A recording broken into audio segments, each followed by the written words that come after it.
Yeah, Nintendo copyright claim coming in 3, 2, 1.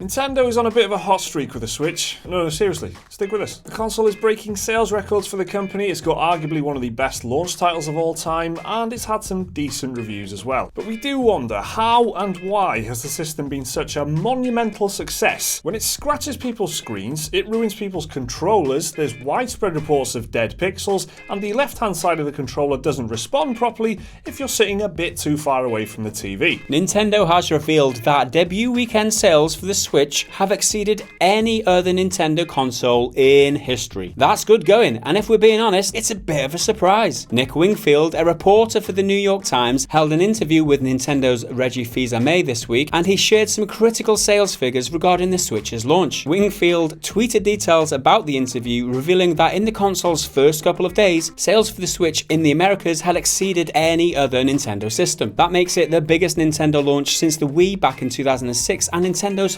fastest selling console ever. Exact sales figures were not given, but we can assume that since the Wii sold over 600,000 consoles in the first 8 days, the Switch has sold even more than that. The Switch also managed to sell 80,000 units for its UK debut, whereas the Wii U sold only 40,000 units during its debut back in 2012. This is impressive considering the Wii launched in the holiday shopping season, whereas the Switch launched at the beginning of a new year, when people are typically less inclined to make big purchases. So a little bit about the figures here. We can assume over 600,000 sales for the North Americas. We can assume that, well, I've actually said over 300,000 sales for Japan so far. France has sold 100,000 units and UK 80,000 units. So we're assuming it's over 1 million units shipped already, which is good going for a week. I wasn't expecting it to do that well, to be honest, though. You know, the reviews were good. They were like average to good. It wasn't like people weren't blown away by the system. So, you know, it's interesting. They obviously got the marketing right this time around, haven't they? And obviously they produced enough units. They didn't do in any other previous console, like the original Wii. That was the previous record, and they were stunted by the fact there wasn't enough consoles to go around back then. I remember myself trying to buy one, and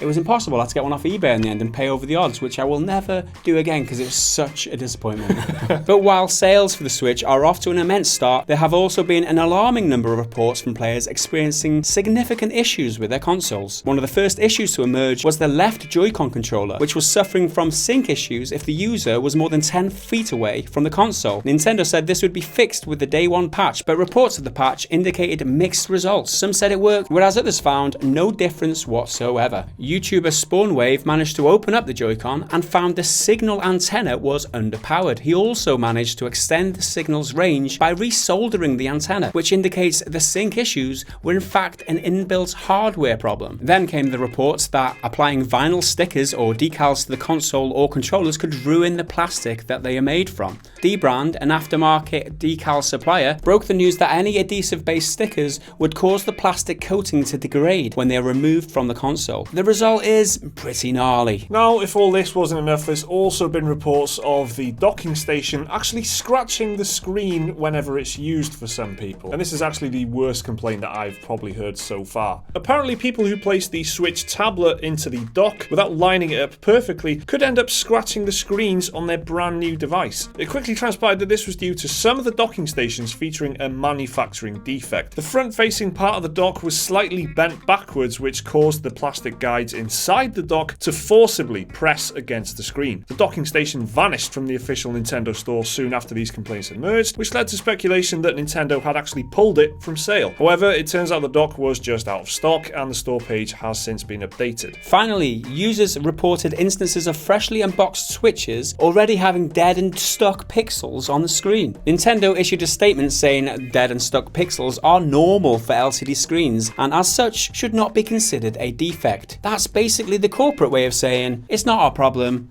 Fuck you.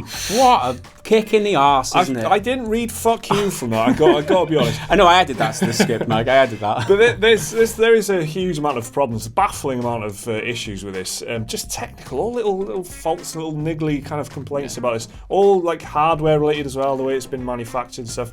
It's not really good when something comes out and it's just disappointing like this. It's bollocks, Mike. It's bollocks, guys. You don't open a product and have dead pixels on the screen and then having the manufacturer tell you it's supposed to have dead pixels. Oh, that's normal. Yeah. Bollocks, Nintendo. Sort your shit out. This isn't normal. Like, it's a defective product. Take it back, fix it, give me a new one, you piece of shit. It's kind of, it is, I mean, I say this quite a lot as well, but it's kind of classic Nintendo when some, things are going well, they got a good game in their lineup, and they're getting a lot of sales. Getting good press now. But nothing, it's always a caveat, there's always like something, there's always complaints about something. They never quite execute properly, considering they can make some of the best games that we are given as a gaming community, the best games we get to experience come from Nintendo.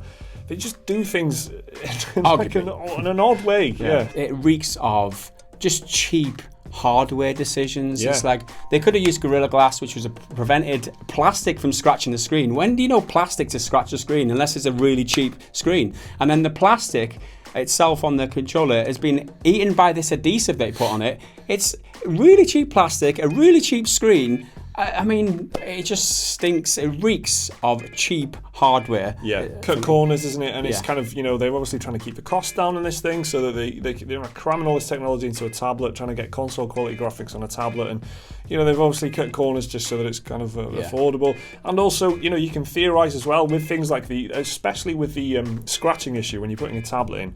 Potentially, maybe that's because they just didn't spend enough time in quality assurance testing this thing. If it works properly when you do put the tablet in the dock, maybe that did get flagged in the QA process, but they were like, nah, you know what, it's too late. Let's just press on, and hopefully it won't be too much of a problem. Just cutting corners and doing things in a quick way just to get a console out and to get it out quite cheap.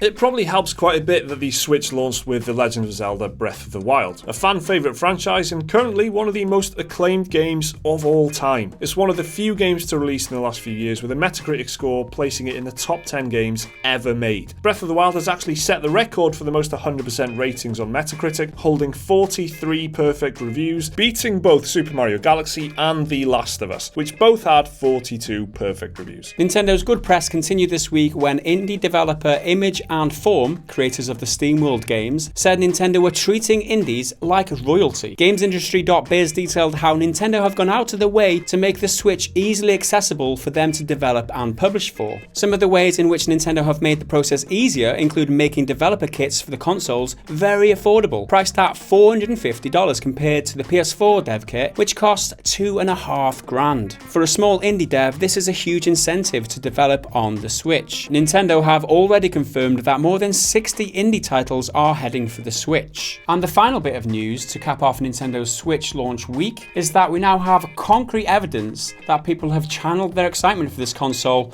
in some very weird ways. CompanyReviews.com have put together a handy illustrated Twitter map using people's tweets to determine the exact time and place that people try to eat their Nintendo Switch cartridges, at least in the US. After reports emerged last week saying that Switch cartridges tasted bad, Nintendo actually had to release a statement confirming they applied a bittering agent to game cartridges as a way of discouraging small children from putting them in their mouths. But if Twitter's anything to go by, it wasn't just kids munching on their new Nintendo Switch cartridges. This is the Saturday show, and you know what that means. It means it's time to take a look at what you've been saying on our videos this week. First up, commenting on our Bolivia versus Ghost Recon video, Genjotsu says, Bolivia should ask Russia how they deal with always being the bad guys. I feel like answering this question is just too...